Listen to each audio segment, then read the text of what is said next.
지금 제 소리 어떻습니까? 좋은가요? 예. 로마서 8장 31절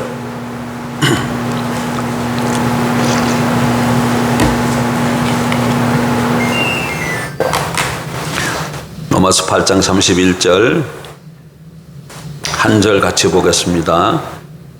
같이 보십시다. 그런즉 이 일에 대하여 우리가 무슨 말 하리요? 만일 하나님이 우리를 위하시면 누가 우리를 대적하리요? 다시 한번 읽을까요?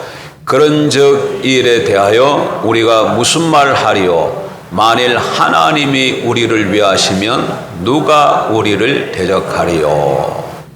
하나님이 우리를 위하시면 누가 우리를 대적하리요? 그리고 오늘 말씀의 제목이 뭡니까? 누가 우리를 대적하리요? 누가 우리를 대적하리요? 여러분 기독교인들의 가장 축복 중 하나는 하나님께서 우리와 함께 하신다는 것입니다. 임재하신다는 것이죠. 그래서 그분을 모시고 임재 가운데 살아가는 삶이 얼마나 즐겁고 행복한지를 경험하고 살아가는 저와 여러분들에게 주의 이름으로 축복합니다. 어디서 무엇을 하든지 늘 하나님이 나와 함께 하신다. 이걸 잊지 마십시오. 성경을 보게 되면 중풍병자를 침상에 누운 채 친구들이 예수님께 데리고 왔습니다. 근데 가나포물 아음의 한 집에 예수님이 계시는데 거기 데려온 것이죠. 근데 사람들이 너무나 많아 매수님 앞으로 나아갈 수가 없어요. 그래서 지붕으로 올라가서 지붕을 뜯고 침상째 중풍 환자를 매달아서 내렸습니다. 그건 무슨 얘기입니까? 네. 그 주님의 임재 안으로 들어가기 위해서는 무슨 짓도 불사하겠다는 태도 아닌가요? 주님의 임재 앞으로 들어가기 위해서는 남의 집이긴데 남의 지붕을 다 뜯고 들어가서 네. 그런 태도가 정말로 마음에 듭니다.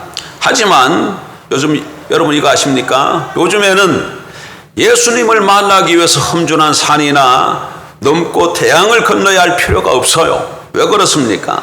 지붕을 뚫을 필요도 없습니다. 여러분 예수 그리스도 믿고 영접하셨습니까?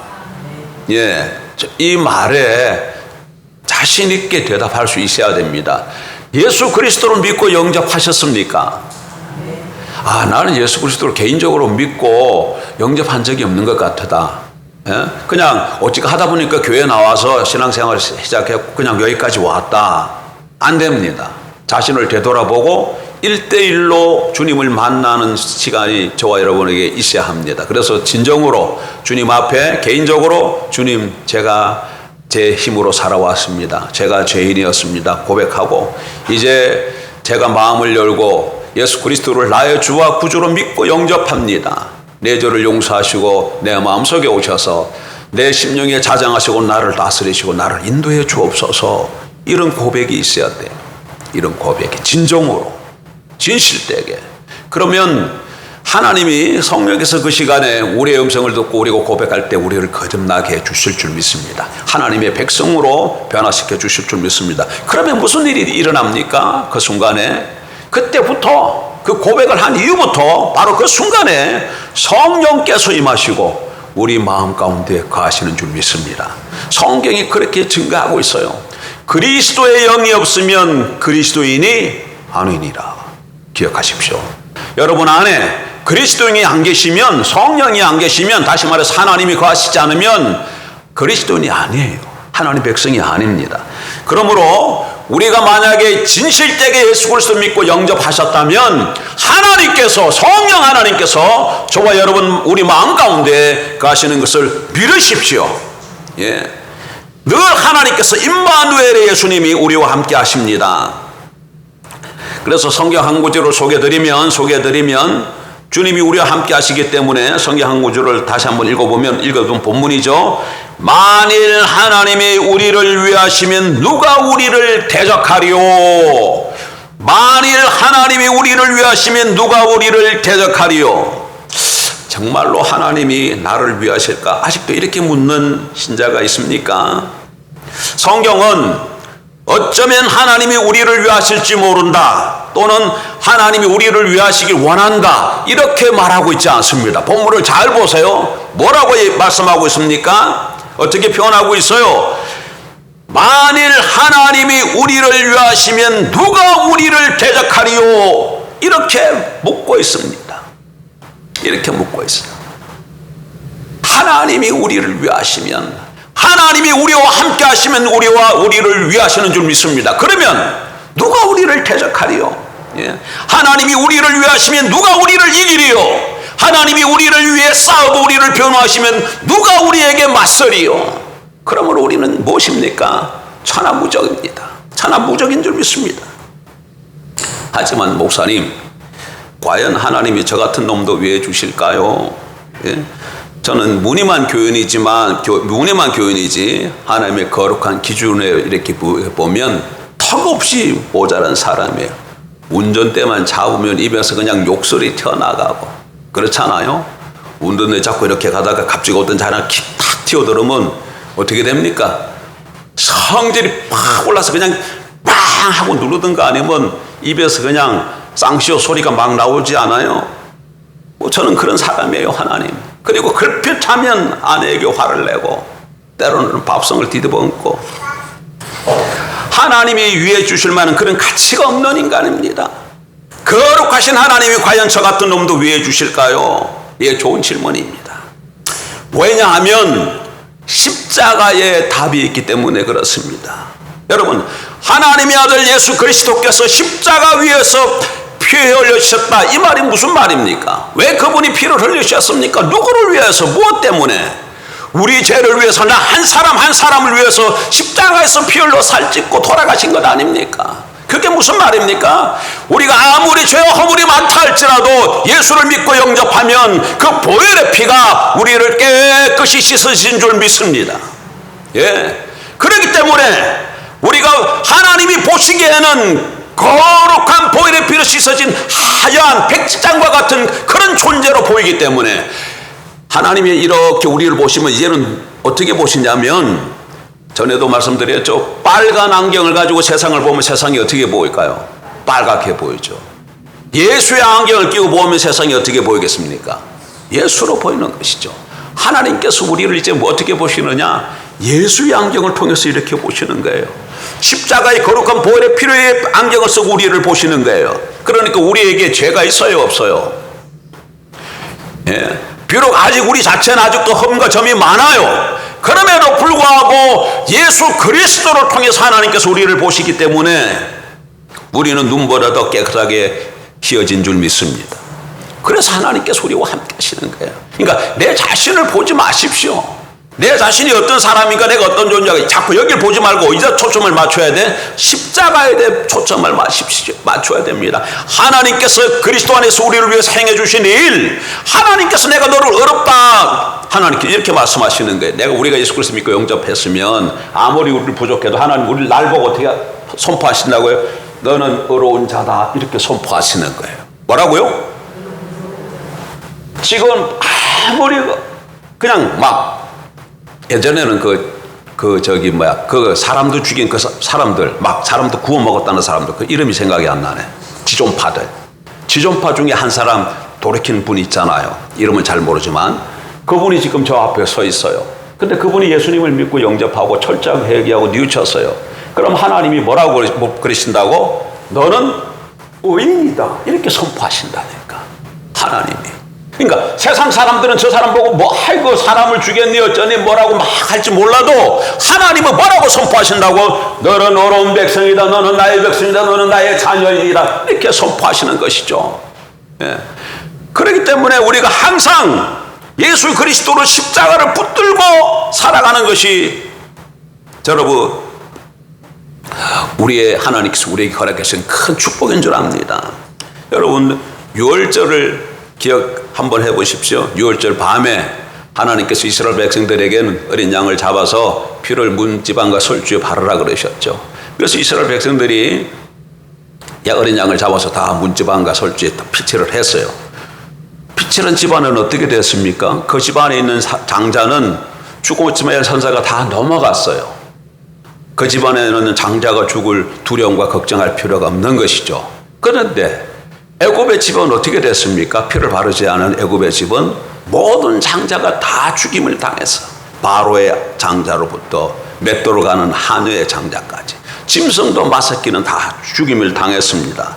자, 한번 보십시오. 잠시 좀 생각해 보십시다. 그날 밤 이스라엘의 장자들은 흠없는 옳은 행실을 했기 때문에 목숨을 부지했습니까? 옳고 거룩한 삶을 살았기 때문에 그 장자들의 목숨을 부지했나요? 아니면 어린 양의 피로 죽음을 모면했습니까? 답은 후자 아닌가요? 답은 후자 아니에요. 이스라엘 백성들 집안에 그 장자가 어떻게 생겨먹은 아들인지 몰라도 피 바른 집안에 있었기 때문에 구원을 받은 것이죠. 마찬가지로 똑같습니다. 하나님께서 새 언약을 믿는 우리에게 복을 주시는 것은 우리 행실이 똑바르기 때문에 복을 주시는 게 아닙니다. 무엇 때문에? 예수 그리스도의 보혈의 피 때문에 우리에게 복을 주시고 우리와 함께 하신다는 이 사실을 명확하게 기억해야 될 줄 믿습니다. 하나님이 예수의 피 때문에 우리를 위해 주신다는 사실을 잊지 마십시오. 완벽하고 거룩하고 어려우신 하나님이 예수님의 보혈의 피를 봐서 우리 편을 들어주신다, 그 얘기입니다. 우리가 잘나서 우리 편을 들어주시는 게 아니에요. 우리를 위해 싸워주시는 게 아니에요. 예수님의 피 덕분에 우리가 하나님의 가분한 은혜와 하늘의 모든 보화가 우리 것이 된 줄 믿습니다. 예?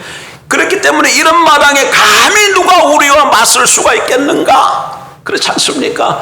하나님이 우리를 위하시면 누가 우리를 대적하리요? 그 어떤 질병이나 장애나 빚쟁이 몸 험담도 우리를 이길 수 없는 줄 믿습니다. 예. 자꾸 환경을 보지 말고 성경이 무엇을 말하는가를 잘 봐야 됩니다. 하나님께서는 그분의 귀한 아들 예수 그리스도로 인해 오늘 우리와 함께 하십니다. 여러분 믿으십시오. 하나님이 누구와 함께 하신다? 나와 함께 하신다. 나와 함께 하신다. 이게 성경의 약속의 말씀이에요. 하나님이 이 세상을 지극히 사랑하사 독생자를 주셨으며 그 이름은 임마누엘이다. 하나님께서 우리에게 예수님을 주셨습니다. 예수님의 임재는 하나님이 거저 주시는 선물이에요. 우리가 착한 일을 많이 했기 때문에 하나님이 거저 주신 것이 아닙니다. 우리 행실을 보고 우리의 선행한 탑을 우리가 아무리 쌓은 것을 보고 주신 것이 아무리 옳고 바른 행실의 탑을 쌓았다 할지라도 그것으로 인해서 은혜의 자격이 생기지 않아요. 예. 예수님의 임재는 공짜 선물입니다. 그걸 기억하십시오. 어떻게? 다만 예수가 내 죄를 위해 십자가에 죽고 살아나신 부활의 주라는 거, 이거 하나를 믿은 거, 이거 하나 믿고 고백한 거, 이로 인해서 그 모든 것이 주어진다, 그 얘기죠.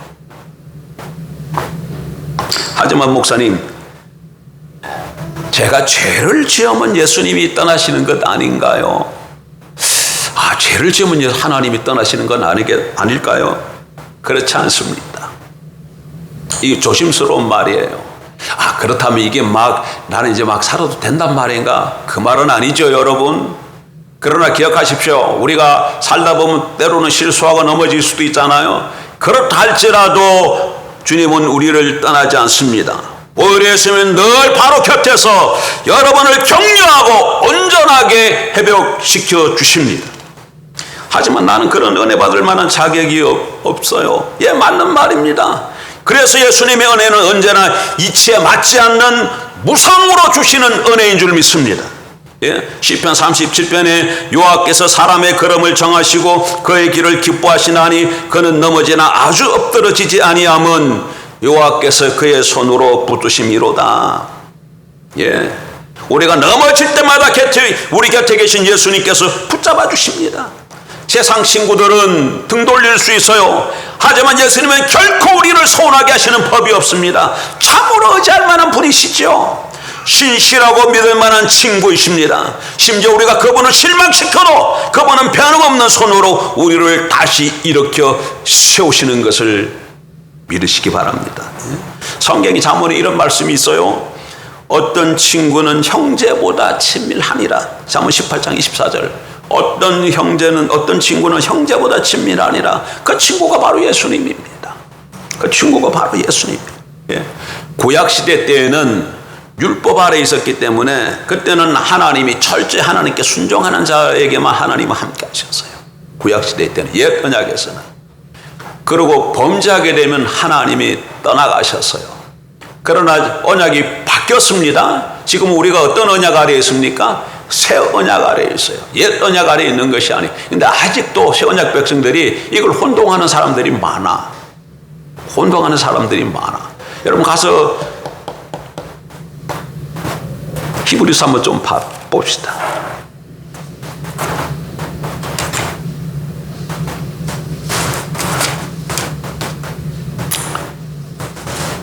7절, 8장 7절. 히브리서 8장 7절. 저 첫 언약이 무험하였더라면, 저 첫 언약이 무슨 언약이죠? 옛 언약입니다. 신해선 언약, 모세 언약을 두고 하는 얘기예요. 저 첫 언약이 무험하였더라면, 무험하다는 것은 흠이 없었더라면 둘째 것을 요구할 일이 없으려니와 그들의 잘못을 지적하여 말씀하시되 주께서 이르시되 볼지어다 날이 이르리니 내가 이스라엘 집과 유다 집과 더불어 새 언약을 맺으리라. 또 주께서 이르시기를 이 언약은 내가 그들의 열주의 손을 잡고 애굽 땅에서 인도해 내던 날에 그들과 맺은 언약과 같지 아니하도다. 그때 맺은 이 언약이 무슨 언약입니까? 옛 언약, 신해선 언약, 모세 언약이죠. 그들은 내 언약 안에 머물러 있지 아니하므로 내가 그들을 돌보지 아니하였노라. 옛 언약 아래 있을 때는 하나님의 백성이라 할지라도 언약 아래 머물지 않으면, 율법을 지키지 않으면 어떻게 한다고 지금 말씀하고 있어요? 그들을 돌보지 아니하였노라. 그들을 돌보지 아니하셨어요. 10절.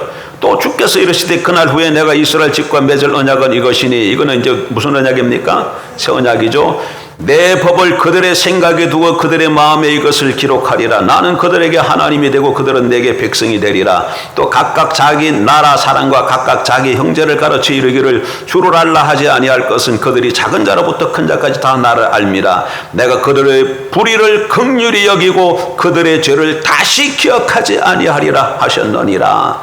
새 언약이라 말씀하셨으며 첫 것은 낡아지게 하신 것이니 낡아지고 시하는 것은 없어져 가는 것이니라. 여기 뭐라 그래요?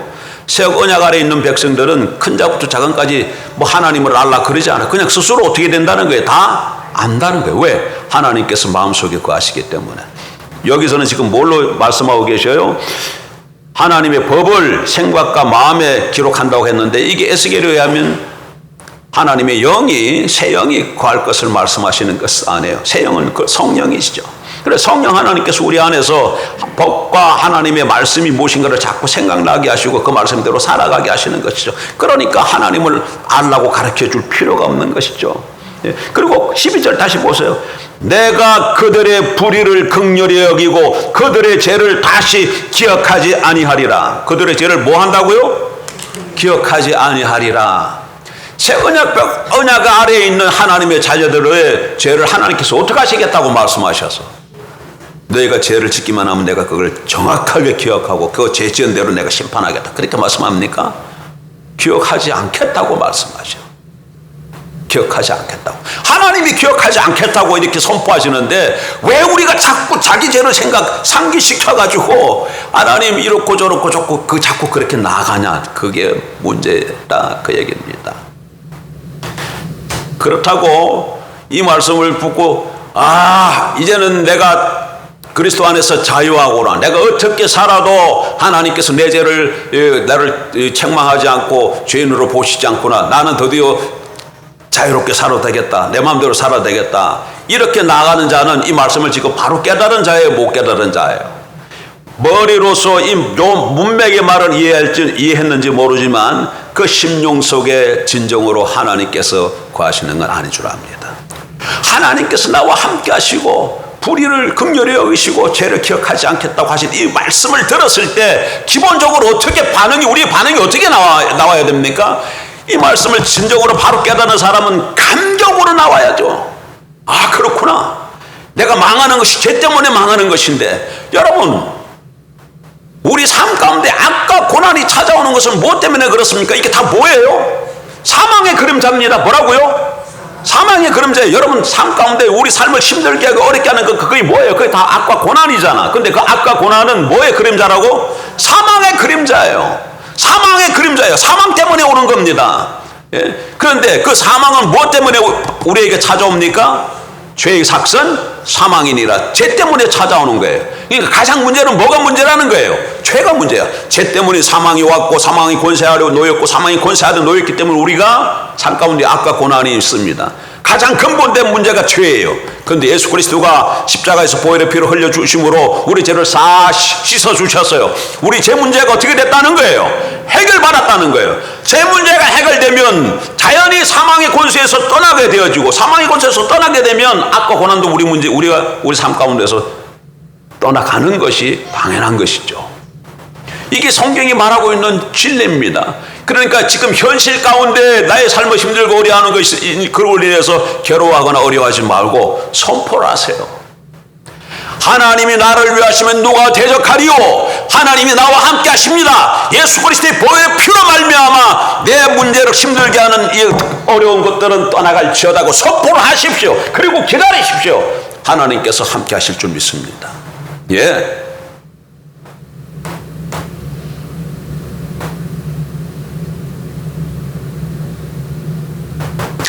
새 언약 아래 있는 백성들에게는 하나님은 다시는 떠나지 않습니다. 다시는 떠나지 않아요. 왜 그러냐? 예수님께서 십자가에서 이루신 일 때문에 그런 것이죠.